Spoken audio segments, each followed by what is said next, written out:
Everyone loves a new idea. They usually make us really excited about what could be if we ever get this project done. People come into chartering sessions and ideation meetings fueled with what psychologists call optimism bias, the hope of what could be, and it's all biased because everyone feels like their idea is the best one and it's all going to work. The problem is this optimism is almost never based in reality.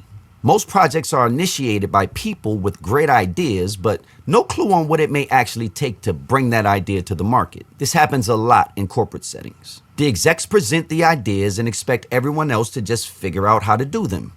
The unrealistic expectations don't really exist within the idea. We can figure out how to get it done.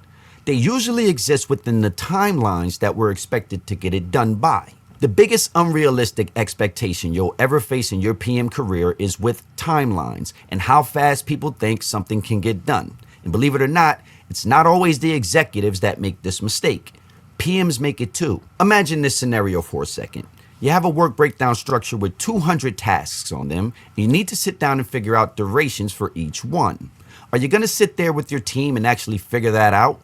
It'll probably take you longer to build that work breakdown structure than to actually do the project. And even if you did do that, how accurate would it actually be? The fact is, no one can tell the future and give you an exact time frame on when something may get done, even if you ask them. Sure, they can give you an estimate, but a few bad estimates can compound and throw your schedule off by weeks. And we try. We really do. But typically project managers can't accurately estimate how many people are actually available at any given point in a project, what other projects may pop up and pull those resources in, or even how complex the work actually is until we do it. The problem is, neither can anyone else. Even subject matter experts get their estimates wrong sometimes. So in other words, we may actually be creating our own unrealistic expectations even when we think we're getting the most accurate estimates. Now, the second most common unrealistic expectations PMs will face will come in the form of overpromising and underdelivering. Yes, this is something we do to ourselves.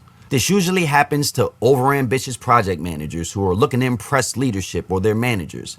They convince people that they can get things done quickly without knowing all of the details. And this gap between perception and reality is a breeding ground for failure. It leads to timelines that aren't just ambitious, they're damn near punishing. The team is set up for a death march essentially from day one.